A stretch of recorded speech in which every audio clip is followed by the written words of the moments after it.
let's get started. So, Marissa, tell me about you. Sure. I have been a massage therapist since 2009, and I'm in Portland, Oregon, just outside of Portland, Oregon. And my whole career has been intertwined with my motherhood journey. I was pregnant during massage school and experienced suddenly all of my peers were afraid to touch me. Some of my teachers were afraid to touch me, and got licensed very pregnant, started my massage therapy journey really, and then took off time to have my baby and really struggled with postpartum. I had a beautiful pregnancy and a really difficult postpartum period mentally, emotionally. And my escape during that time was going to work and being able to talk to adults and give to people who didn't need so much from me, give to people who I could communicate with, right? And so that has really just always been really intertwined in my massage career. And I really have a heart for postpartum moms in particular, but focus on that whole journey of pregnancy and all of these changes and nobody told me about this and that, and then landing in postpartum. And there's really not a lot of talk about how that feels and what people experience in that and how isolating it can be. And so I have had my own practice since my little one was a year old, so it must have been 2012. I have 2 boys now, they're teens, and my business is Mama Needs Massage, and I've been specializing in serving these new parents for all of those years. It's really where my heart is, and I've been teaching massage therapists about how to support these folks during pregnancy and during postpartum because I feel like we need so many more massage therapists who are comfortable serving this population. A lot of folks are just afraid to touch, like I experienced way back when I was pregnant, or afraid to do something wrong, afraid to harm them in some way that they don't know, afraid to ask weird questions that might be awkward, afraid that they don't know what they don't know, right? It is a whole totally different world, really, during this time. And if you don't know, how can you get comfortable with that? I've been loving teaching this sort of context to other LMTs and equipping them to go into a room with a pregnant or postpartum person feeling really confident in their ability to serve them well. That's beautiful. So, your motherhood journey and your massage journey kind of coincided and created this beautiful specialty for you. And Absolutely. one thing I've learned from doing this podcast and interviewing people is that the best instructors and the best massage therapists, it comes from a place of personal growth, right? For sure. And mine's no different from that either. And it's just beautiful to see our human experience coming out in a way that we can share with others and express our passion in ways to educate others that may be uncomfortable. Absolutely. You Yeah. know, the pregnancy journey is very uncomfortable in a lot of ways.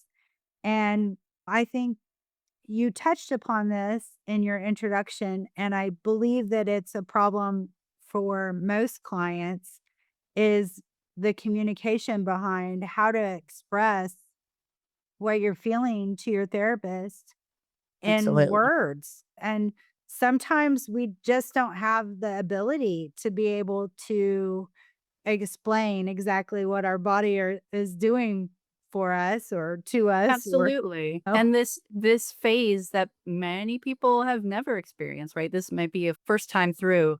Everything is new, right? Everything is a surprise. And you're right, it's really can be hard to put words to that experience. And I find that the massage therapists who have some understanding of what it might look like, this is a range of what they could potentially be going through, really supports that ability to just ask the questions and have just some inkling of an idea of where they're at. Yeah, absolutely. And I do believe that a lot of times after people have their babies, a lot of times you don't see them again as a massage therapist. And there's some education that we could be providing them during their pregnancy to help support them after they've given labor or had labor, Absolutely. right? Absolutely. And normalizing, right? Prenatal massage is a thing now. It wasn't always, but now people know they get pregnant. Oh, maybe I should get a prenatal massage because I'm growing a life and I'm precious and important. And this is an important piece of my care. Postpartum massage is a thing, and we don't talk about it enough. And I'm on a bit of a mission to spread the word about postpartum massage and how incredibly healing and supportive it can be for folks in that phase where often you're right, they just kind of drop off a cliff and we don't see them again. Maybe never, or maybe a year later, right? There's a whole life going on in between. And maybe they've never even just considered, oh, this could be a time where I could be getting massage, or it could be supporting my healing and all the things that are going on in my life. Yeah. And how would we start that conversation? I often will drop little hints throughout prenatal sessions when folks come in, whatever part of their pregnancy they come in. I will mention just like part of massage is a thing and I'm available and there are folks available to support you in this way. And your body's going to be healing. Your emotions are going to be reeling. Your hormones are going to be changing. And if you think this feels good now, it's going to be even more amazing when baby is on the outside and you really just need a moment to yourself. And so I try to plant those seeds along the way. And usually at the end of their pregnancy, I'll say, here's my info, have it handy. As soon as you get the okay from your medical providers, let me know. I do house calls myself. I have a location, but I offer house calls for folks who are not able to get out for that hour. And that's a really amazing opportunity to just say, we're going to make it really easy for you. When you're ready, I'm here. That's amazing. The moms in your area must be so thankful for you. It's been an honor to be able to provide folks that support in that really vulnerable time. And the education that you provide is both prepartum and postpartum? Yeah, yeah. I have an on-demand 2-hour course that is just all about the context of during pregnancy and postpartum. And it goes through what are they experiencing physically, mentally, emotionally, socially. People's lives are completely changed by this experience.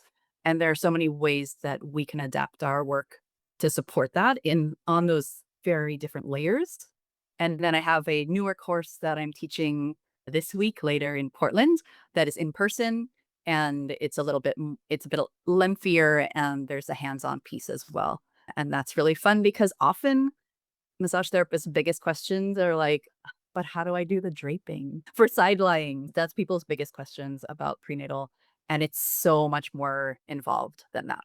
So we do go through draping and positioning and when they're in this phase of their pregnancy or when they're postpartum, like what are the options for comfort? But also we go through how are you going to access different parts of their bodies when they're in different positions with the various drapings and then all of the context that is really for me the most important piece, all of the background information that folks need to feel equipped to support these folks.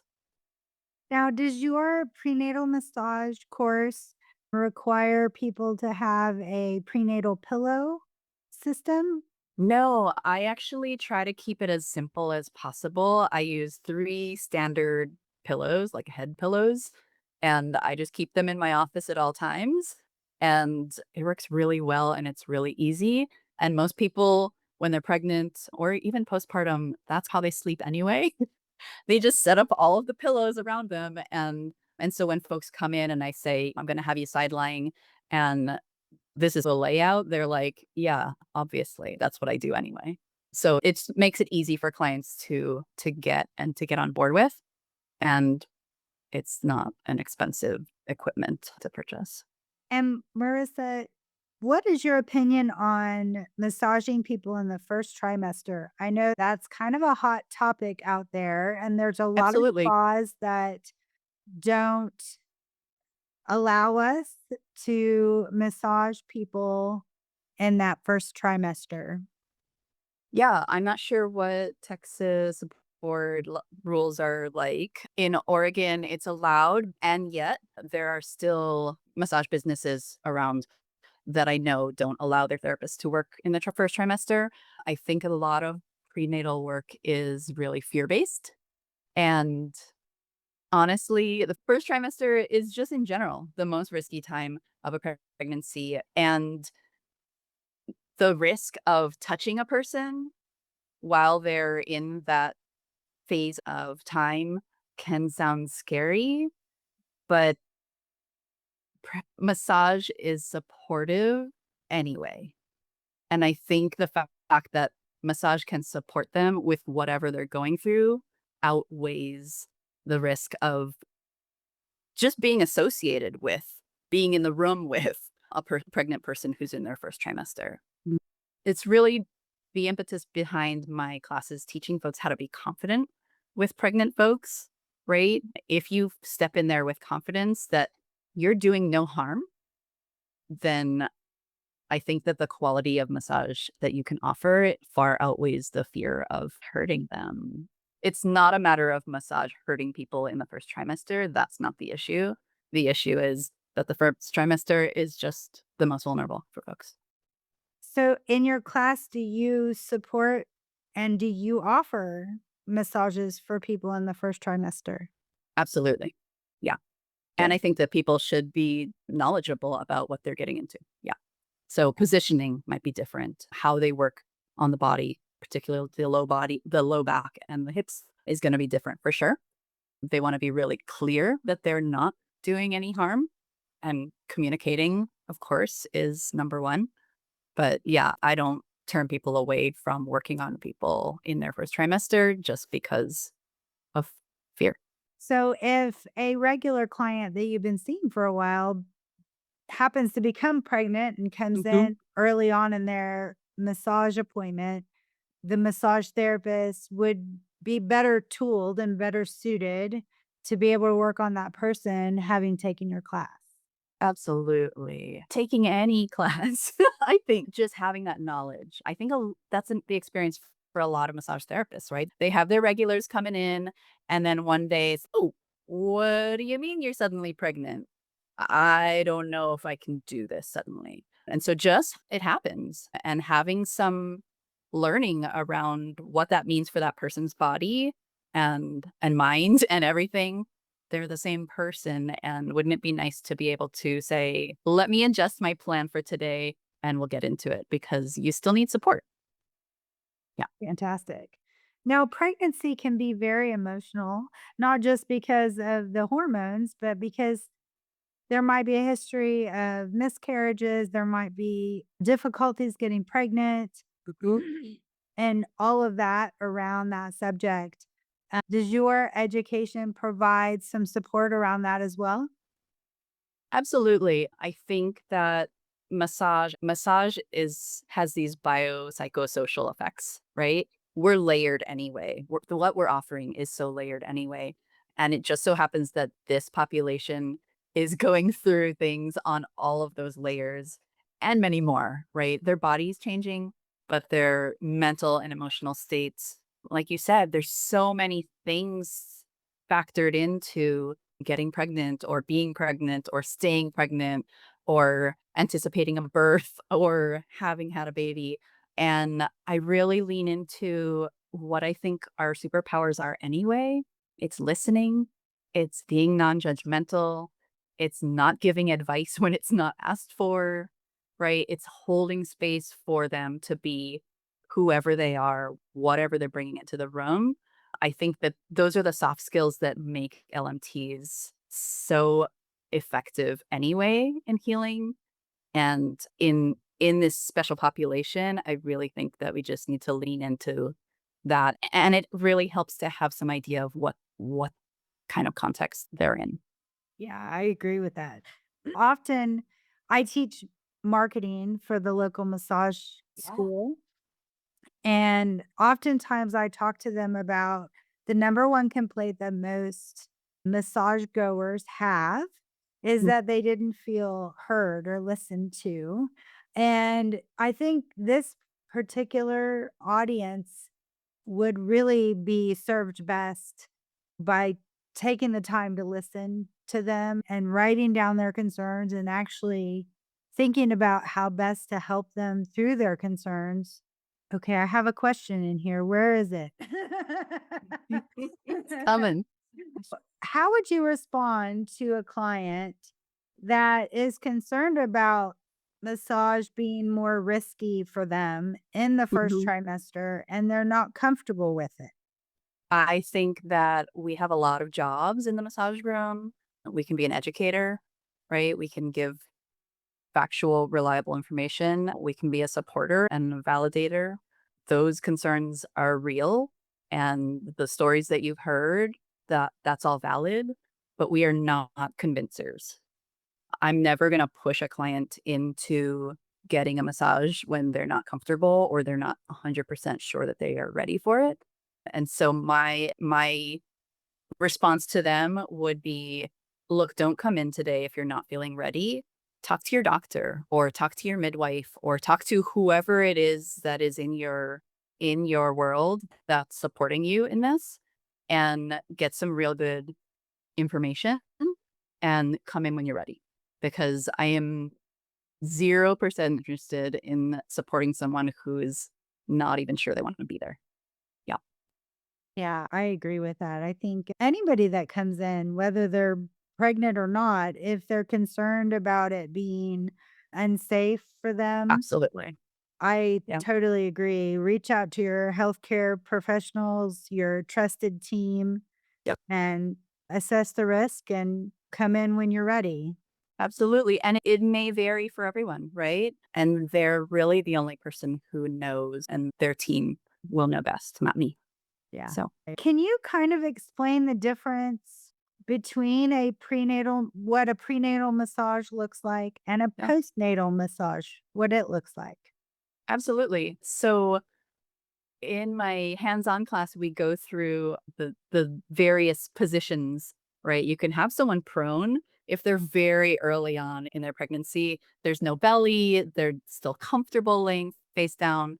That's super early on and only when it's comfortable for them. Another is supine, but propped up at an angle, and that is good for other things, right? If they are not having back issues, then that's a great option to get their head and arms and legs and all the things. And side lying is our my most common position, and it's good for everything else. And postpartum can look a lot of different ways, right? If folks have a C-section surgery, that's a major abdominal surgery, and folks are often needing to wait a good couple of weeks, probably a month or two after that for massage at all.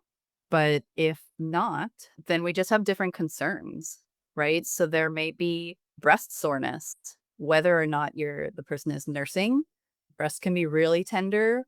They can be infections are really common, like all of those things related to breastfeeding or chest feeding have to be factored in. What else? Yeah, their body is recovering in new ways.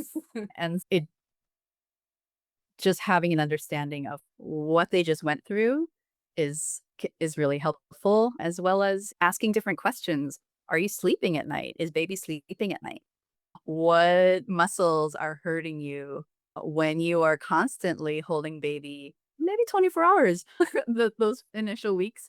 Often it's different muscles that are hurting. I had a newly postpartum client just the other day tell me my forearms are killing me and babies get heavier, right? Because you're constantly holding at the right angle and you're trying to keep them, they're so floppy and keep them positioned and correctly. And it's a lot of work physically.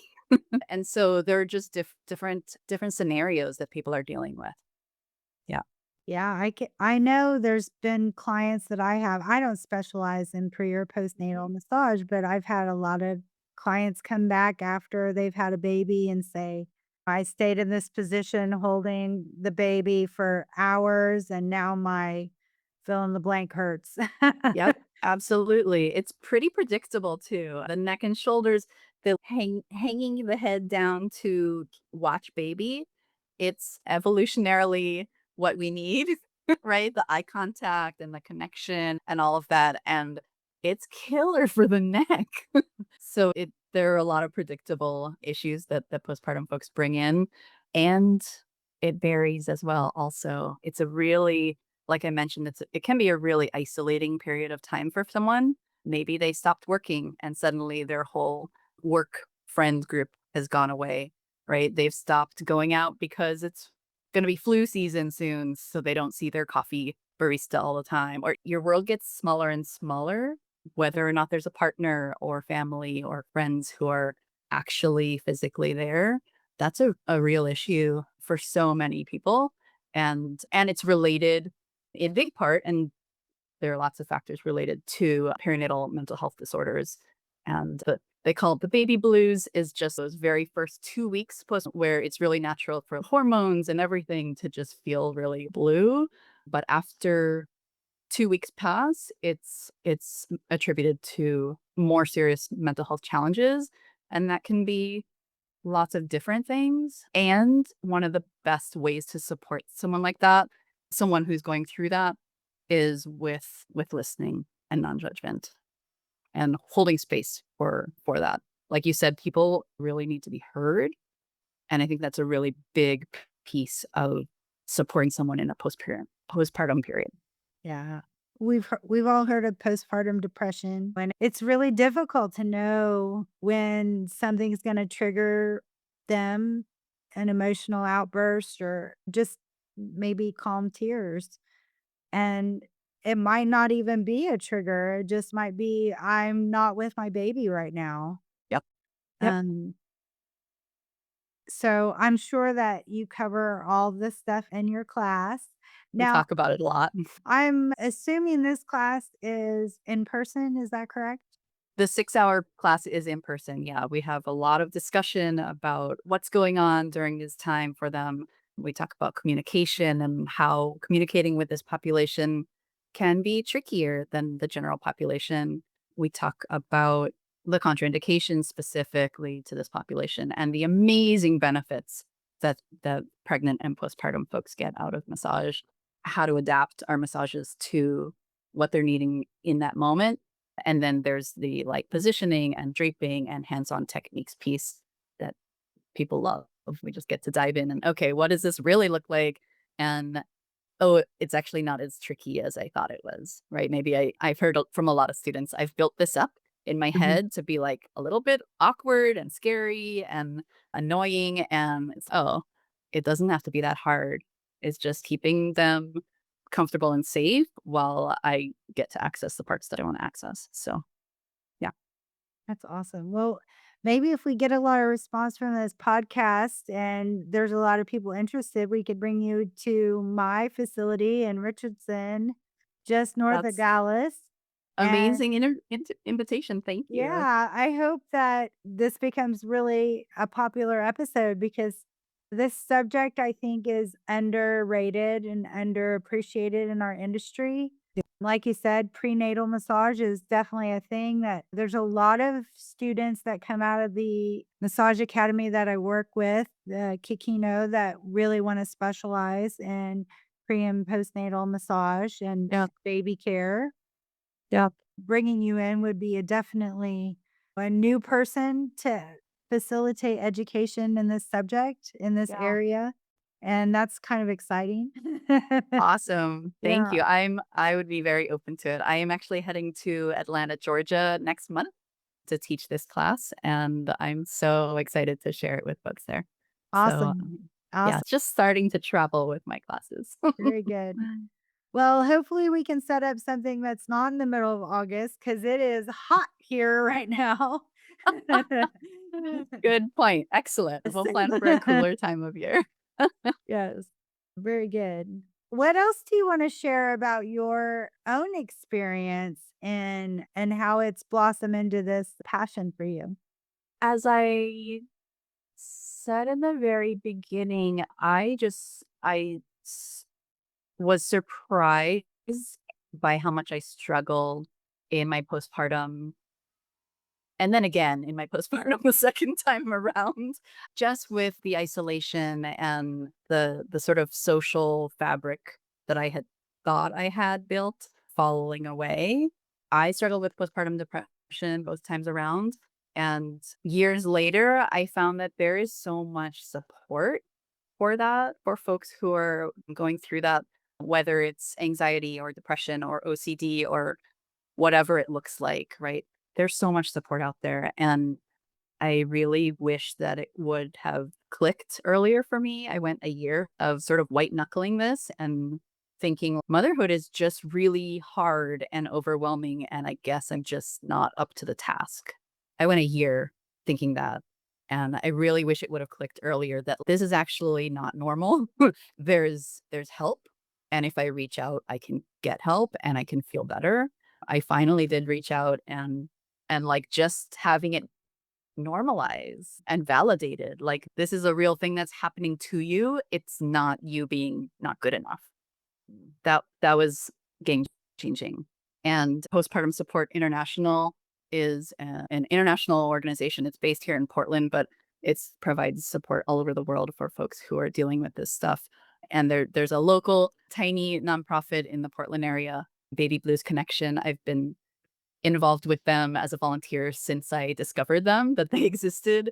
And just that peer support for folks who are going through it is so important in someone's healing journey. And I share my difficult story just to hopefully inspire someone who is in the midst of that to reach out for help. Let someone know that you're struggling. And if they don't respond with the listening and the support and the resources that you need, reach out again to someone else. People are here and they're ready to help you, and you don't need to struggle as long as I did. So, how can massage therapists help support people that are going through postpartum depression? That's a great question. I think that part of our role can be as a social support in people's community. Often it is anyway with general public. Man, did you try that amazing restaurant, the new one on the corner? We're part of people's social fabric anyway.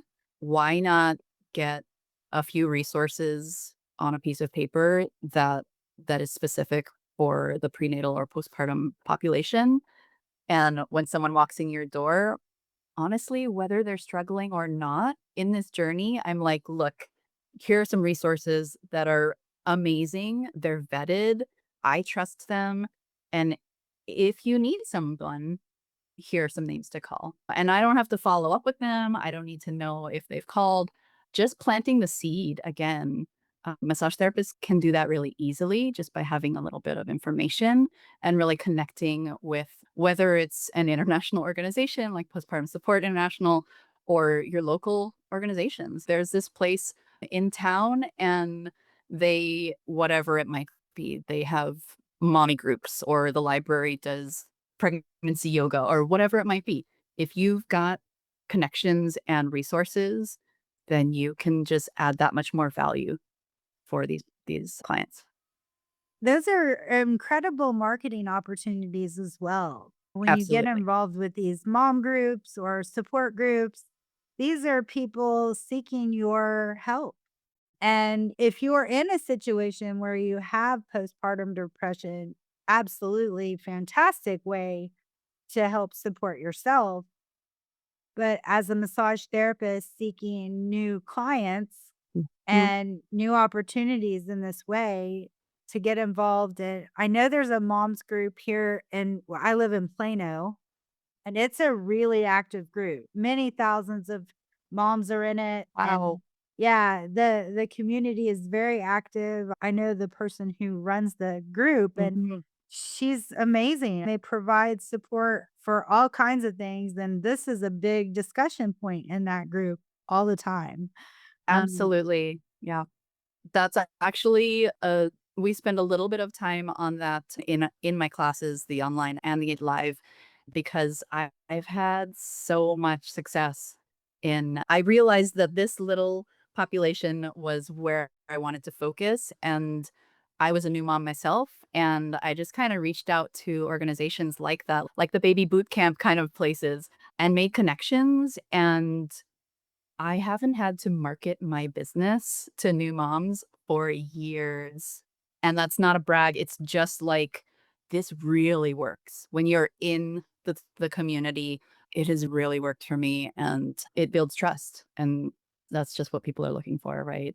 They might all of the new moms in your new mom group are like we've all got the same neck and shoulder issues or whatever it is, but who on earth do you guys trust to go to? Right? Who understands what new moms are going through? Those referrals are absolute gold. Absolutely. I hope my students listen to this podcast because one of my favorite stories in my marketing class is I had one of when I was a brand new therapist, I had a new client come in and she was a golfer Mhm. and I knew nothing about golf. I don't like golf. I don't understand golf and I whatever, right? Yeah. So she came a couple of times and I decided to take a golf lesson. Yeah. That's so smart. Yeah, and I decided to do this because I wanted to learn how golf affected my body and how Yes. I could work on her better. Oh my And this is the gosh. great example of how to really show I've been there, done this. I know Yes. what it feels like, the effects that it has on the body, Yeah. not just from my own body experience, but then getting involved in in the community of people Mhm. and talking to them about it. Yeah. Do the research on how the body is affected in whatever you're targeting, whatever your target market is, whether it's Totally. pre or postnatal, whether it's golfers or I Yeah. joined a pickleball league. Okay. I did not want to like pickleball, but I did it. But I have so many clients that come in that have started to play pickleball now. Yeah. And I have to admit, I actually like it. That So that's just a bonus though. it's a Like now bonus. you understand, right? Yes. How what they're going with. I love that so much. It's so smart. I still don't like golf, but I I have to say though, that client and I told her that I did a golf lesson, she told all of her golfer friends about me. That's Eh just what I was about to say. What Yep. wow, what a gesture to show your client that you are really invested in caring for them and people who do that specific thing. That's amazing. Yeah. Amazing. Yeah, and it didn't take much on my part to actually go and seek this out Yeah. and find a friend that could help me learn, and Yeah. it didn't take much for me to do this. I really encourage people to do that. Now, it doesn't mean you have to go get pregnant and have a Right, baby. right. You can't do it as easily for pregnancy and postpartum, but you can invest the time in learning about the experience. There are so many great books about what people really go through.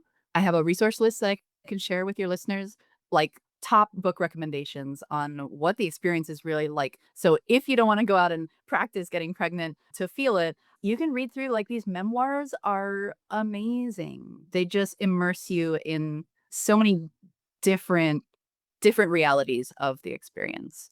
Yeah, it's still worth investing the time into learning more about it. And I wanna Absolutely. take your marketing class, it sounds amazing. Well, another way to kind of experience it without going through it, I love books. I'm an avid reader. I know a lot of people don't do that, and that's Mhm. okay. But, you know, being involved in these online discussions and asking questions. A lot of people like to complain about what's going on in their bodies, and we're here to listen to them and understand and try to empathize with even if we haven't gone through it ourselves, just getting involved in a mom group and asking a question. Did anybody here have postpartum depression? And Yep. just see what kind of response you get. I bet you're going to get some responses.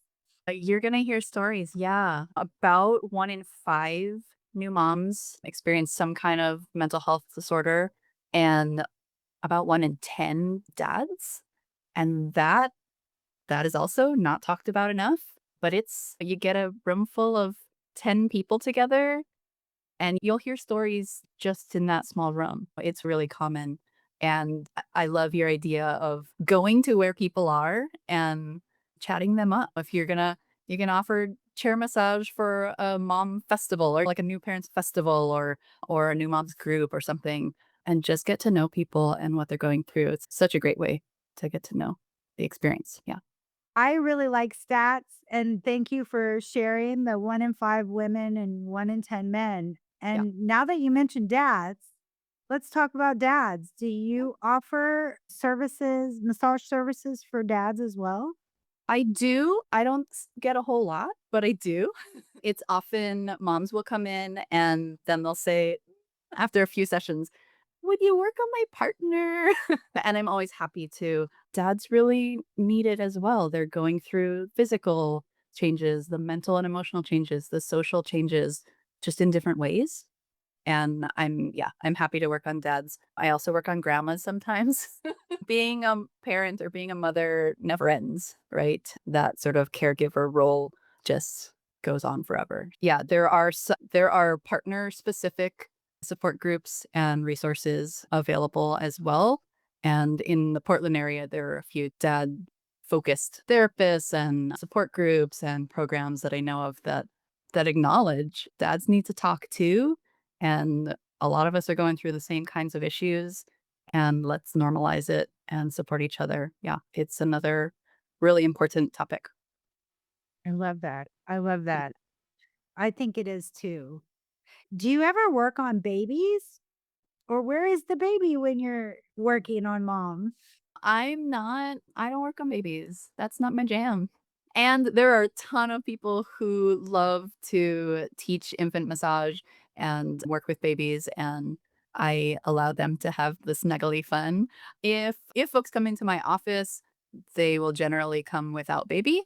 And if I go into their home, baby can be on the table with them, right? If they're side lying, it's a really easy setup. Baby is usually snuggly and napping right next to mom on the table. Or I will have them, if you really want to spend an hour quiet in your home and I come to you, just recruit a baby snuggler and have them responsible for the hour. Take them around the block if baby is noisy, or just sit in the other room while they're napping or whatever it has to be. But I put that decision on my client and let them know. If baby is just around and there's no other adults around, then our options are more limited, right? I have had folks breastfeeding their babies during massage, and if the client is comfortable with that and ready for that, it's often second time around parents are comfy doing the side lying and holding the baby and doing all the things while they're getting massage. First time around, it can be really tricky, actually. So I let folks decide. Yeah. Very nice. Mm. That's so helpful. I'm just so glad people like you live in the same world as me, to be honest. Thank you. Because Same. momming is a team sport, and it's not just mom and dad, like you said, it's grandma, it's baby snugglers, it's godparents, and all of us are holding the baby going, my shoulders hurt, right? Yep. Yep. Totally. Um, that's an opportunity for massage therapists to grow their business even more. Mm. And I can't imagine a new mom or a pregnant mom going through her journey with a beloved and trusted massage therapist and not telling all of her pregnant friends. For the business side of things, new parents are like an amazing grapevine, because they are actively creating their community for their parenthood journey. And once they find someone that they trust and love, they will tell everyone. You're totally right. And that makes focusing on this population a lot easier and really fun because, oh, you're a friend of, and oh, you're in the moms group with, and it just snowballs. Yeah, Awesome. it's great for everyone. Win win. Yeah, I agree. I agree. It's things like going to the golf lesson and getting involved in the moms group and starting those conversations that really make your business boom quick.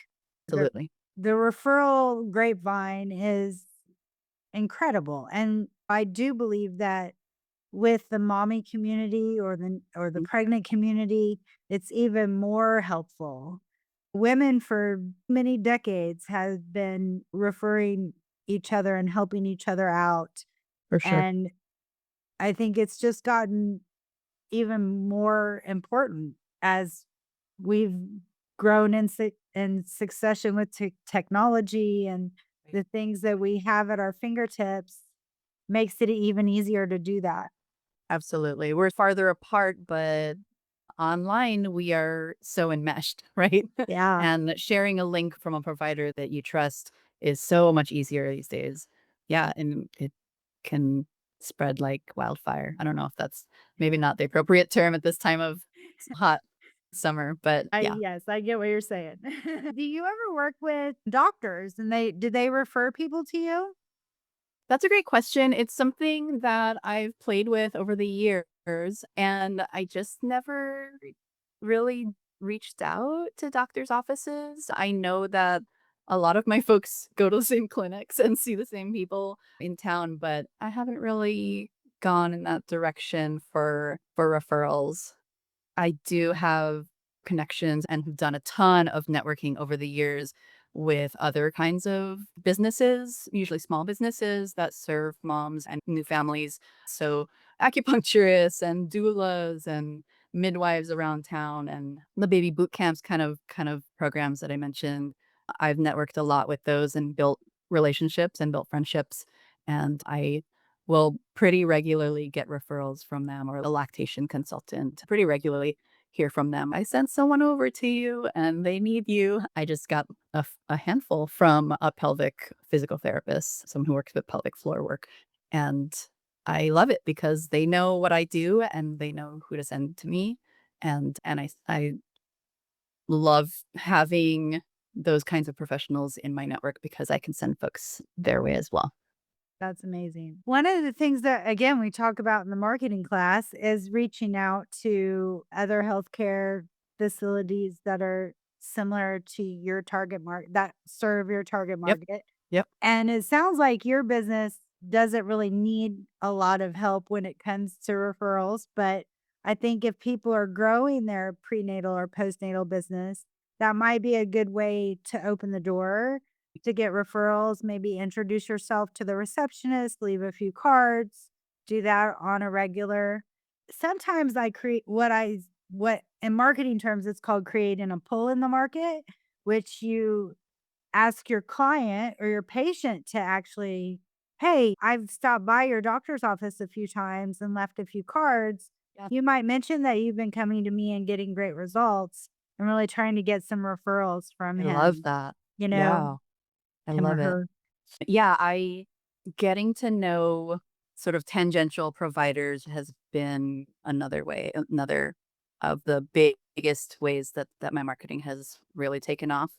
And I've spent a lot of hours at small networking events, just seeing people over and over again, right? For me, a business card is one thing, but knowing the face and knowing the name and knowing their kids' names and knowing like how long they've been doing this and why they're so passionate about it, it's a whole different level, and having yeah, having those trusted relationships to lean on has been amazing for my business. And I will also admit that the small businesses were much less scary to me. Going into a hospital and approaching their 10 receptionists and I don't know who to talk to get to the person I want, that was a little bit intimidating to me. And I figured I'm a small business owner. I'm going to go meet other small business owners. And it felt like way less pressure and way less gatekeeping. And these people wanted to get to know me too. And Yeah, that helped. It so was easy. well, I wanna respect your time. We're almost at the end of the hour. This has been so fun to chat with you about this subject. Is there anything else you wanna add?